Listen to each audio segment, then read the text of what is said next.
Hare Krishna. So before we read from Bhagavad Gita as it is, I'd like to chant some what we call Mangala Charana prayers. Mangala means auspicious. So when we chant these prayers to our gurus, to Krishna, it's creating auspiciousness for internal and external manifestations in terms of our hearing and diving deep into Bhagavad Gita as it is.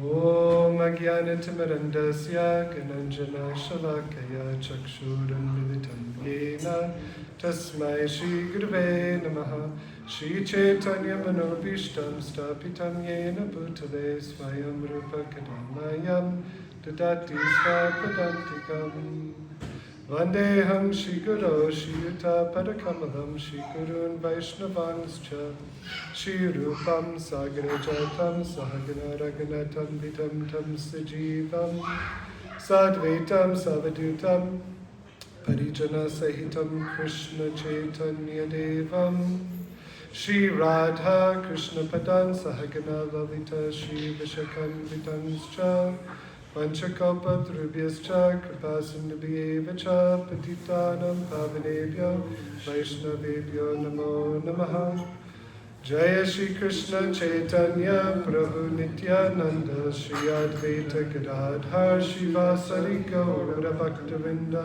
Hare Krishna Krishna Krishna Hare Hare Hare Rama Rama Rama Hare Hare Om Namo Bhagavate Vasudevaya Om Namo Bhagavate Vasudevaya Om Namo Bhagavate Vasudevaya Om Namo Bhagavate Vasudevaya Om Namo Bhagavate Vasudevaya Om Namo Bhagavate Vasudevaya. So for today's talk, we'll be reading from chapter 10 of Bhagavad Gita, text 15, very interesting verse that we'll try to dive deep into. So the Sanskrit is follows. Svayam evat manatmanam veta tvam purushottama bhuta bhavana bhutesha deva deva jagatpate. So this is Arjuna, for those who, I'm sure most of you are all aware of Bhagavad Gita being a discussion between Arjuna and Krishna. So Arjuna here is addressing the Lord. And he says that indeed, you, Krishna, alone know yourself by your own internal potency, O Supreme Person, origin of all, Lord of all beings, God of gods, Lord of the universe. Purport, by His Divine Grace, A.C. Bhaktivedanta Swami Srila Prabhupada Ki Jai. The Supreme Lord, Krishna, can be known by persons who are in a relationship with Him through the discharge of devotional service, like Arjuna and his followers. Persons of atheistic mentality cannot know Krishna. Mental speculation that leads one away from the Supreme Lord is a serious sin, and one who does not know Krishna should not try to comment on Bhagavad Gita. Bhagavad Gita is the statement of Krishna, and since it is the science of Krishna, it should be understood from Krishna as Arjuna understood it. It should not be received from atheistic persons. As stated in Srimad Bhagavatam 1-11, Vedanti tat tattva vidas tattvam yajnanam advayam brahmeti paramatmeti bhagavan iti shabdite. The supreme truth is realized in three aspects: as impersonal Brahman, localized Paramatma, and at last is the Supreme Personality of Godhead. So at the last stage of understanding the absolute truth, one comes to the Supreme Personality of Godhead. A common man or even a liberated man who has realized impersonal Brahman or localized Paramatma may not understand God's personality. Such men, therefore, may endeavor to understand the Supreme Person from the verses of Bhagavad Gita, which are being spoken by this person, Krishna. Sometimes the impersonalists accept Krishna as Bhagavan, or they accept his authority. Yet many liberated persons cannot understand Krishna as Purushottama, the Supreme Person. Therefore, Arjuna addresses him as Purushottama. Yet one still may not understand that Krishna is the father of all living entities. Therefore, Arjuna addresses him as Bhuta Bhavana. And if one comes to know him as the father of all the living entities, still one may not know him as the supreme controller. Therefore, he is addressed here as Bhutesha, the supreme controller of everyone. And if one knows Krishna as the supreme controller of all living entities, still one may not know that he is the origin of all the demigods. Therefore, he is addressed herein as Deva Deva, the worshipful God of all demigods. And even if one knows him as the worshipful God of all demigods, one may not know that he is the supreme proprietor of everything. Therefore, he is addressed as Jagatpati. Thus, the truth about Krishna is established in this verse by the realization of Arjuna, and we should follow in the footsteps of Arjuna to understand Krishna as he is. Srila Prabhupada ki jai. So it's a very interesting verse and purport where there's many realizations of Krishna that Arjuna is having. And when we look at Bhagavad Gita, right, which is a very special book, one interesting thing about Bhagavad Gita is that Krishna, who is the Supreme Personality of Godhead, God, doesn't start talking about himself until the 7th chapter. He mentions some things about his nature here and there in the first 6 chapters, but mostly he's talking about the living entities, which is really, really interesting because in other religious books, the focus is about God. But here we have God focusing on us first, which sets up this beautiful relationship. Srila Prabhupada, in the very first sentence of his purport, talks about relationship. And this is what Bhagavad Gita establishes, relationships. So first, Krishna, he focuses on who are we? Who are the living entities? Because if we don't know ourselves, how can we know anything else? We could be cheated in so many ways if we don't have a concrete foundational understanding of who we are. Because who we are sets up a relationship for the external world around us. Sets up relationships for families, sets up relationships for friends. If you don't know yourself, if you don't understand yourself, how can you relate to others? How can you have a relationship? So Bhagavad Gita is the foundational text of relationships. So Krishna focuses on the living entity is eternal. Can't be cut by any blade, can't be burnt by any fire, can't be affected by anything external, yet we're finding ourselves affected by these things through the body. So Krishna first focuses on how we are eternal spirit soul, but we have a relationship problem. We're focusing on the relationship of the body with the material world more than focusing on the relationship of spirit and soul with God. And this creates so many problems. And so after establishing who we are as pure spirit souls, how we are connected with Krishna, he speaks about himself, who he is, as the Supreme Personality of Godhead. But there's something very interesting, is that he also spends much of Bhagavad Gita talking about his energies, which is quite a revolutionary idea in terms of understanding God.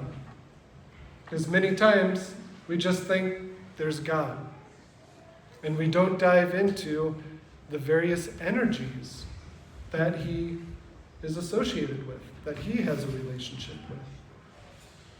So this relationship in Sanskrit is called sambandha, that which binds. That which binds. So Krishna says that he is the master of these energies, and Shastra says that Krishna has unlimited energies. So how many energies does Krishna have? Unlimited.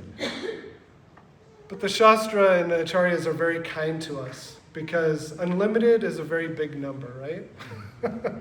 So they say that there's three main energies. That's easier to remember than unlimited energies. That's too much to take in. But three energies, okay, that's simplifying it so that we can really understand what's going on here. So Krishna, in speaking about his energies, and especially for us to understand that we are one of his energies, Mamai Vamsa Jiva Loke Jiva Bhuta Sanatana.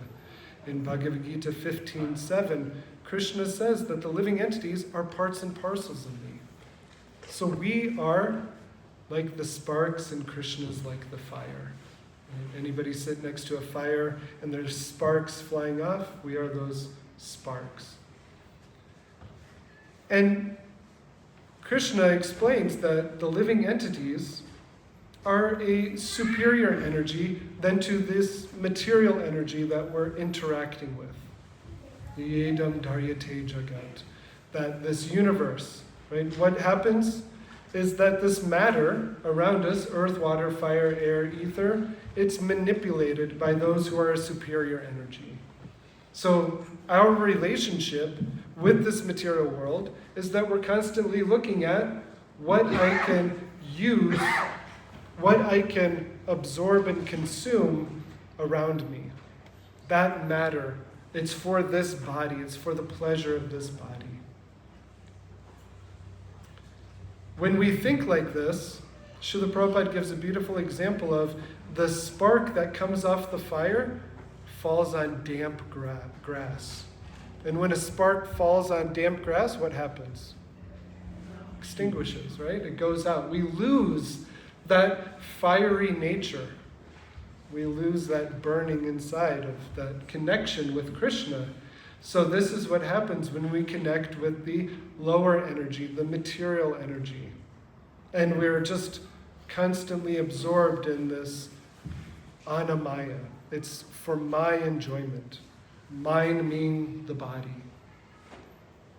But Krishna says that there's another superior energy, the internal potency. And when the living entity has a relationship with the internal potency, then one can take to devotional service and reawaken the constitutional position of the soul, which is to be a lover of Krishna, to have that relationship with Krishna. So this sambandha gyan, this knowledge of relationships, is here found in Bhagavad Gita when we go through Bhagavad Gita. And the reason why I chose this verse today is that in the purport and in the verse, it's talking about how when one awakens, they realize different aspects of God. So the verse that's given by Srila Prabhupada in the purport, Srimad Bhagavatam 1-11, Vedanti tat tattva vidas tattvam yajnanam advayam. Advayam means non-dual.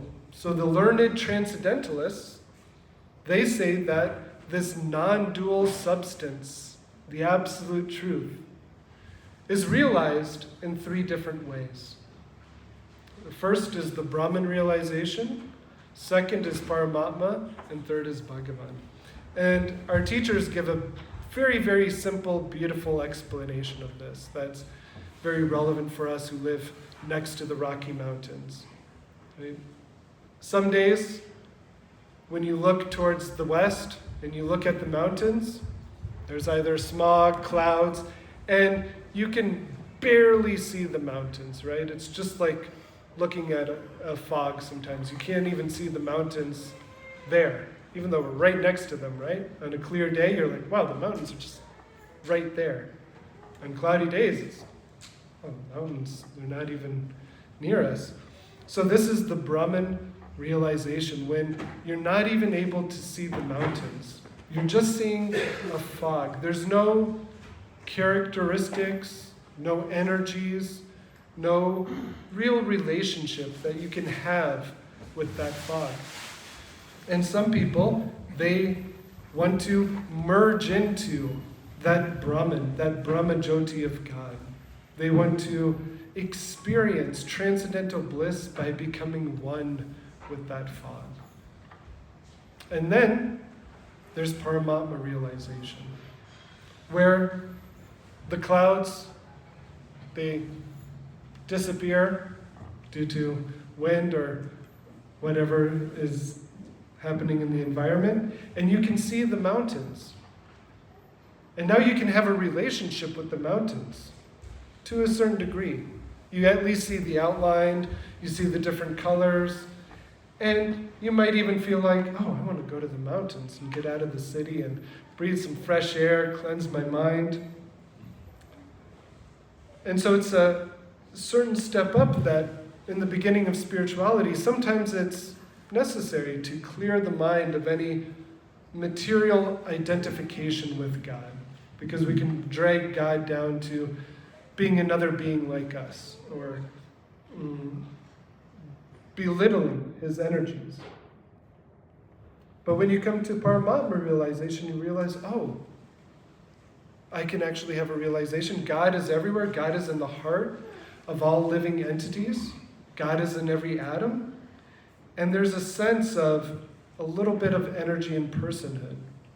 And then there's Bhagavan realization. When you actually go to the mountains and you see, if you're lucky, you see a moose, or you see deer, you see bears, there's life, there's birds, there's trees, there's all this energy and characteristics and qualities.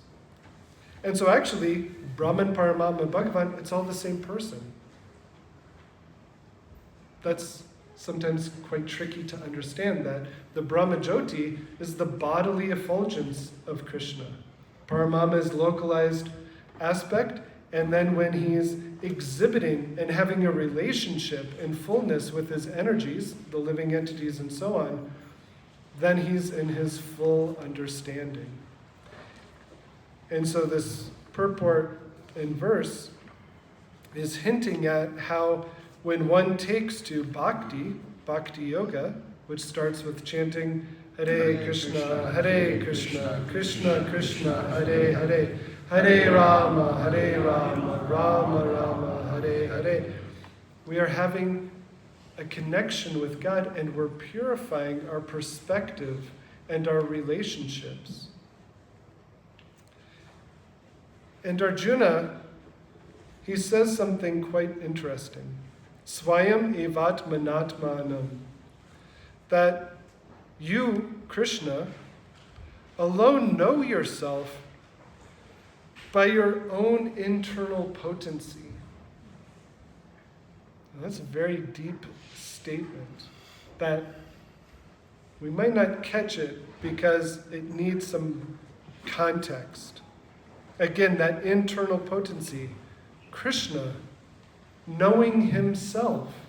Right? We're trying to understand Krishna. We're trying to understand God, our relationship to this world, our relationship to God, and so on. But here it's stating by Arjuna that you know yourself by your own internal potency. And here is the verse in Bhagavad Gita that's speaking about Lord Chaitanya. So if anybody asks you, is Lord Chaitanya in Bhagavad Gita 10:15. This is the verse where Arjuna is pointing to Krishna and saying that you know yourself by your own internal potency. So on the altar, when we were singing Kirtan, to our left is Gaur-Nitai. And as Mother Nidra is reminding us in our daily classes in the morning time, we're entering Lord Chaitanya Mahaprabhu's season. Right? This next Sunday will be the appearance day of Advaita Acharya, Lord Nityananda the next Friday, Lord Chaitanya Mahaprabhu Gaur Purnima is coming up. And so for us who are taken to the path of Gaudiya Vaishnavism, or in the West known as Hare Krishnas, we are following the teachings of Lord Chaitanya Mahaprabhu. So Lord Chaitanya Mahaprabhu is Krishna himself, who's come, as Chaitanya Dev Prabhu talked last week, about how Lord Krishna wants to understand what it's like to be a devotee, what it's like to be a bhakti yogi, what it's like to be a lover of God. Because God sees that the lovers of God are experiencing more bliss and joy than God himself. So he takes shelter of his own internal energy to try to understand himself, which is a very, very deep theology, right? It's quite unique when we look around the world in terms of theology and religion. And so Lord Chaitanya Mahaprabhu, Krishna, gives us a further understanding of Krishna and his energies. And he brings forth this term called Achintya Bheda Bheda Tattva. That you have inconceivably oneness and difference. So going back to how we are all sparks of the fire, we are, in one sense, one with God, and at the same time different. Krishna in this material world, one point they are one, and at the same time they are different. Achintya, it's inconceivable. But Krishna actually gives us a very beautiful example to meditate on. In chapter 9, and this is where Lord Chaitanya Mahaprabhu and Krishna are speaking about this Achintya Bheda Bheda Tattva, he says, Maya titam idam sarvam jagad avyakta murtina. Krishna says, by me in my unmanifested form, this entire universe is pervaded. All beings are in me, but I am not in them. How can Krishna, how can all the living beings be in Krishna, and yet he's not in them? He says, and yet everything that is created does not rest in me. Behold my mystic opulence. Although I am the maintainer of all living entities, and although I am everywhere, so Krishna is everywhere, I am not part of this cosmic manifestation, for myself is the very source of creation. And then he gives us this example to understand. Understand that as the mighty wind blowing everywhere, right? We've had some windy past week. It's been quite windy here. So the wind is blowing everywhere. It rests always in the sky. All created beings rest in me. So the wind and the sky are separate, yet it seems like they are one. In the same way, Krishna is giving us this example of Achintya Bheda Bheda Tattva. And so Lord Chaitanya Mahaprabhu gives us this Achintya Bheda Bheda Tattva. Bheda means difference. Abheda means non-difference. So simultaneously, we are one and yet different with the Lord.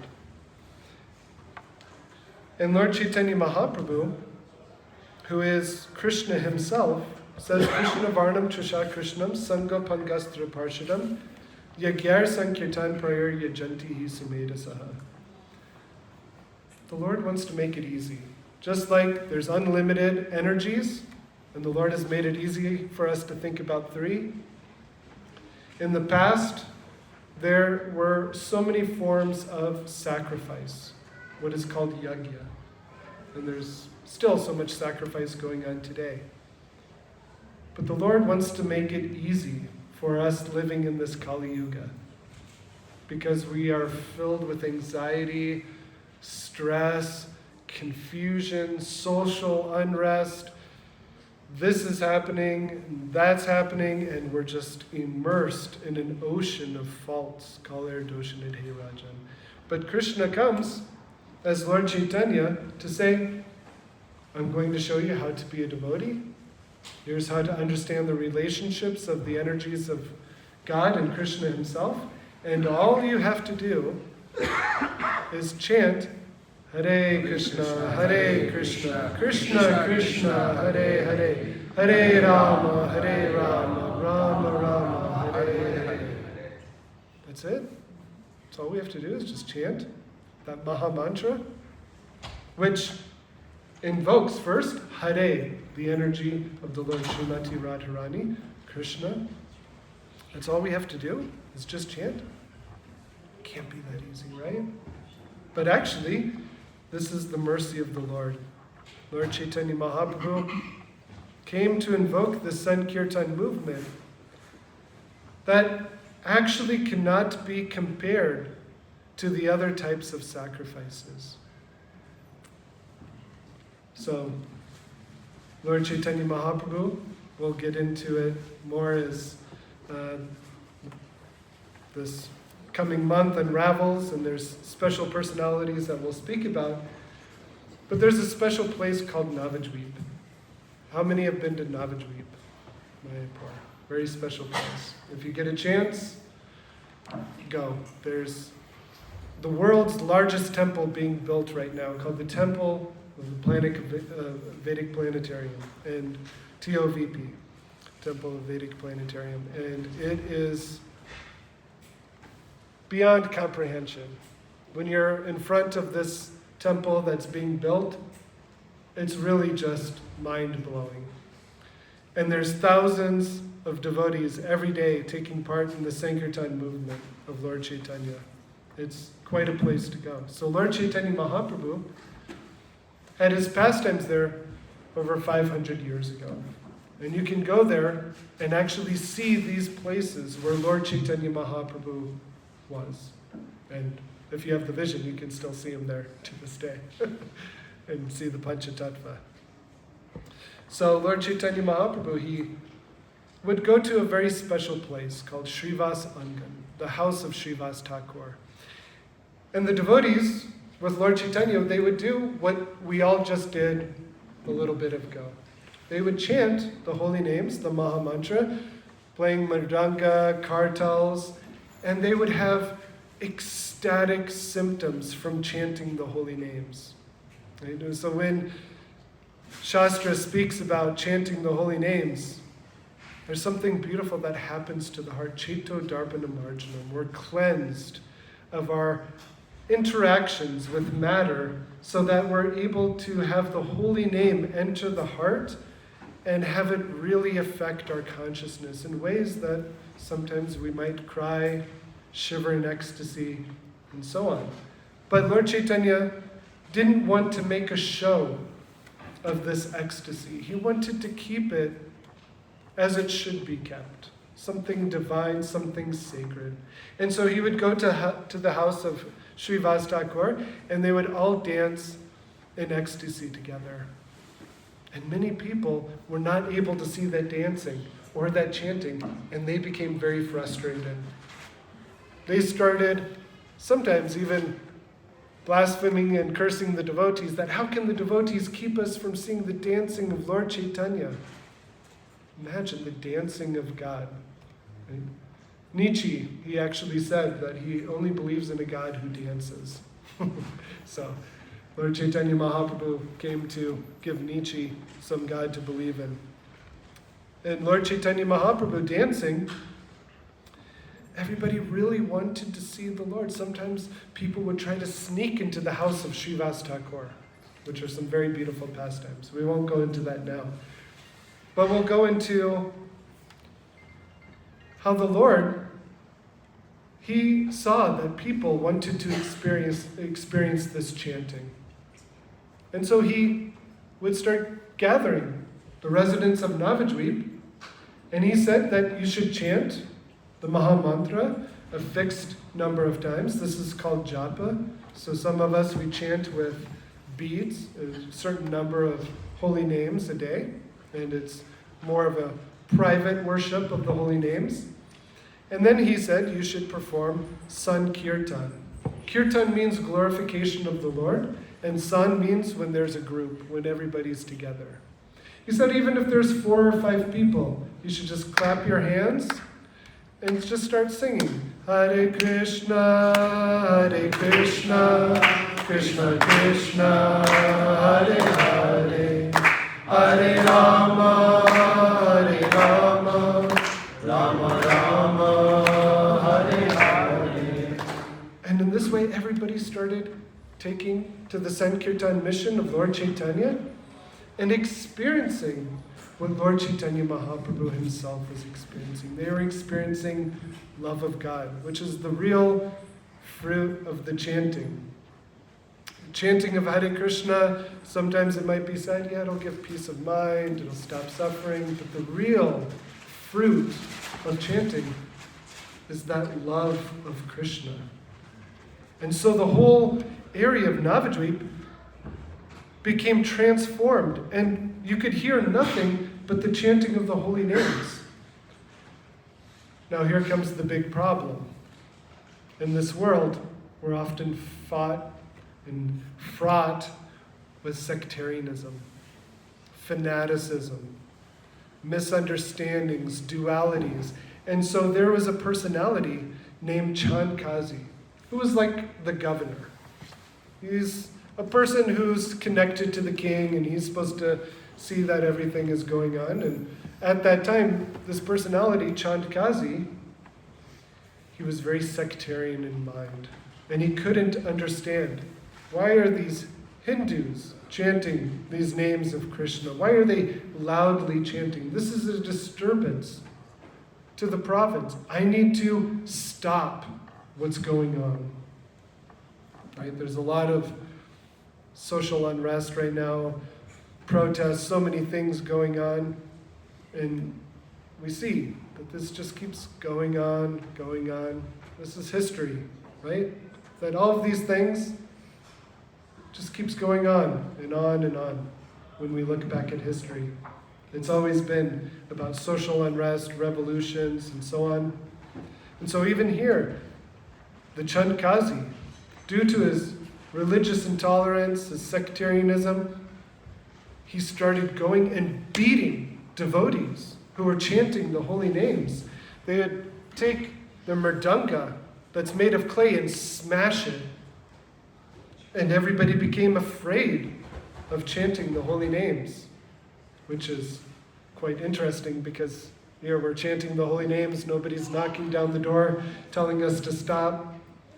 Maybe some neighbors when it's too late or too early. But you have the mission of the Lord, the simple chanting, being stopped. And Lord Chaitanya became angry like Rudra. Those who know who Rudra is, manifestation of anger, Lord Shiva. The Lord became so angry that he told all of the devotees, start making torches. We're going to have Sankirtan Yajna. We're going to have a procession where I'll dance. I'll get all my associates together. We'll go out to the streets and we'll have big Sankirtan. And we'll march to the house of the Kazi. And so everybody started making torches. Father was making a torch. The son would make a torch.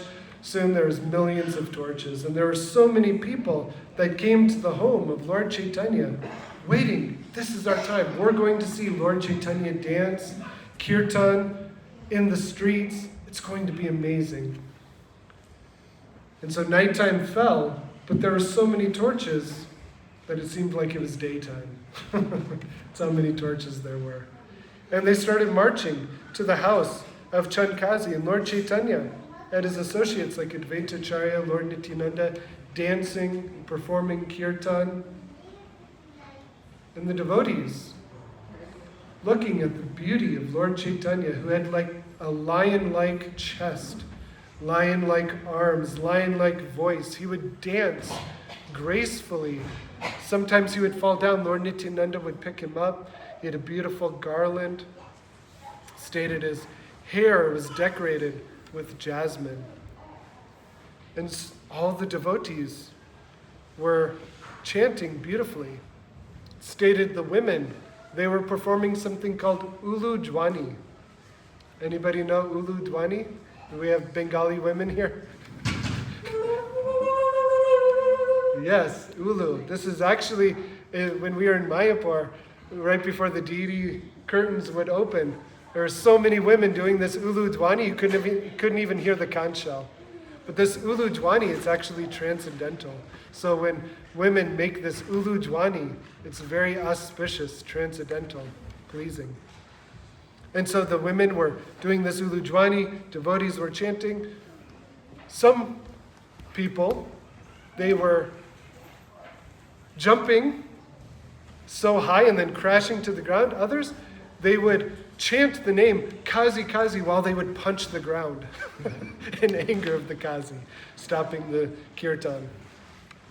So they all went to the house of the Chand Kazi, and Chand Kazi became very afraid. Here was the person who was persecuting the devotees, and now all these devotees have shown up at his door. It's even stated that some of his guards, they ran away, or they actually started engaging in the kirtan themselves. They became so in ecstasy. So Chand Kazi, he started hiding, and the Lord, he was so angry. He immediately stated, break down the Kazi's house, burn it to the ground, and he will be burned alive in it. That's very intense coming from the mouth of God. But here's an interesting part of this pastime, is that the devotees, they actually fell at the lotus feet of the Lord and said, Lord, the scripture says you're bliss personified and you never get angry. Actually, we shouldn't harm the Kazi. I think you should be merciful unto the Kazi. And the Lord smiled. Now, this is a very interesting teaching about spiritual life. God himself is ordering something, and the devotees don't blindly do it. The devotees here, it seems like they are more compassionate than God, but God was testing. And this is a very interesting instruction for everyone, that we should really reflect on the words of God, take them very seriously, and understand what the Lord really wants. And so here the Lord was testing the devotees, the people. Do you really want violence against this person who is persecuting you? Which is a really deep teaching. And we see it with Jesus. Love your enemies, those who are persecuting you. Well, this morning we were talking about Srila Haridas Thakur. He was persecuted into the chanting of the holy names, and he himself felt compassion against those who were persecuting him. So very special teaching here. The Lord testing his devotees, the devotees showing such compassion. So the Lord, he had everyone become peaceful, and he went and talked with Chandakazi. And they had a beautiful discussion about Shastra, about scripture. And Lord Chaitanya Mahaprabhu, one of his qualities, if I can just pull it up quick. Sorry I didn't have it ready before, but it's easy to get to in the Chaitanya Charitamrita, Madhya Leela, in 119. There's a very beautiful verse about Lord Chaitanya Mahaprabhu. Kindly hear about this. O ocean of mercy, Sri Chaitanya Mahaprabhu, let there be an awakening of your auspicious mercy. which easily drives away all kinds of material lamentation by making everything pure and blissful. Indeed, your mercy awakens transcendental bliss and covers all material pleasures. By your auspicious mercy, quarrels and disagreements arising among different scriptures are vanquished. And this is what Lord Chaitanya Mahaprabhu does with the Kazi. He vanquishes the differences between all types of religious fundamentalism and sectarianism. And that's by the mercy of Lord Chaitanya. And so they have this talk, and the Chand Kazi reveals something very deep. He says, actually, I have to reveal something to you. The night that I persecuted the devotees and I smashed the mridanga, I had a dream. I had a dream that this ferocious personality who had a lion-like head but a human body came to me in my dream. Nrsimhadev Bhagavan ki Jai. This personality roared at me and said, if I tried again to stop the Sankirtan movement, that he would kill me and my entire family. And then he opened up his shirt and revealed claw marks from Lord Nrsimhadev. Nrsimhadev is the protector of the devotees. And this Chand Kazi became completely transformed by Lord Chaitanya. So much so that even his descendants to this day that live in Navadvip do not disturb the Sankirtan movement. You can actually go to the tree where Chand Kazi is buried to this day. And people go and honor Chand Kazi. And it's quite interesting because Lord Chaitanya's Leela is reflected in Krishna Leela. So Krishna himself comes as Lord Chaitanya. Who was Chand Kazi previously? Does anybody know? Besides Mother Nidra? Kamsa.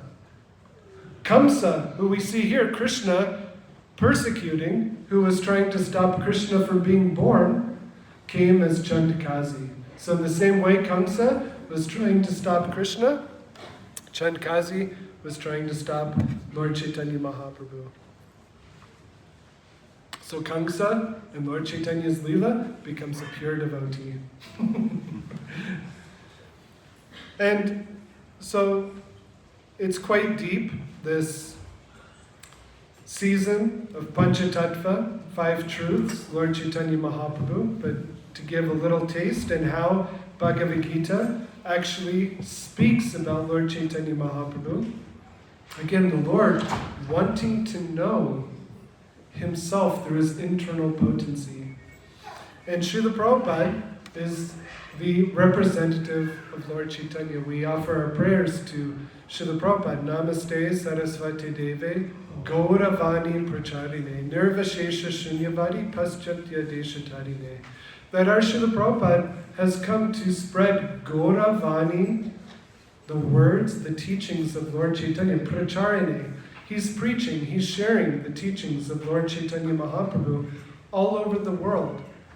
And by teaching and spreading the mission of Lord Chaitanya, this Nirvashesh Shunyavad, this doing away with the energies of God, understanding that the Lord has energies, and we are part of his energies and the world, and how to understand properly our relationship to the energies and to God. This is all found in the teachings of Lord Chaitanya. So we very much request you, if you have not read the book, Teachings of Lord Chaitanya, Mother Nidra has it at her table. Srila Prabhupada says that this book, Teachings of Lord Chaitanya, he says in the foreword, is non-different than Krishna.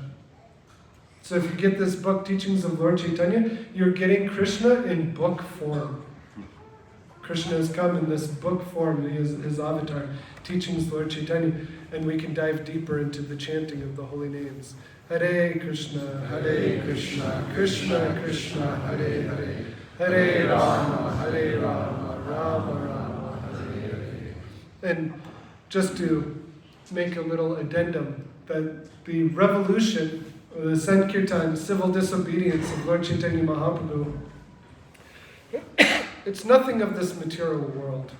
We shouldn't think, oh, Lord Chaitanya is teaching us to be civil disobedience, but there's a revolution that needs to take place that's internal rather than external. And when that internal revolution takes place, then automatically there's an external revolution. And it happens internally, spiritually, and then is manifested outward externally. Not that we try to change things externally without changing internals, because that never works. Actually, that just creates more problems, because then that's suggestive of suppression, oppression of the things that are inside. So thank you so much for your kind attention. And if there's any reflections, questions, we have a few minutes. If anybody has any reflections about anything, don't feel pressured. We can also end. Everybody sat? Oh, Hare Krishna. Why was it that the devotees, they were chanting and they were good devotees. Why was it that they were going to Srivastava and not allowing other devotees in or whatever? What was that? Yeah, that's a very deep point, that when Lord Chaitanya first started performing Sankirtan with his devotees, Srila Prabhupada mentions this in Chaitanya Charitamrita, that devotees should gather, and when there's pure devotees together, then there's a manifestation of ecstasy called bhav. And this can be taken the wrong way externally.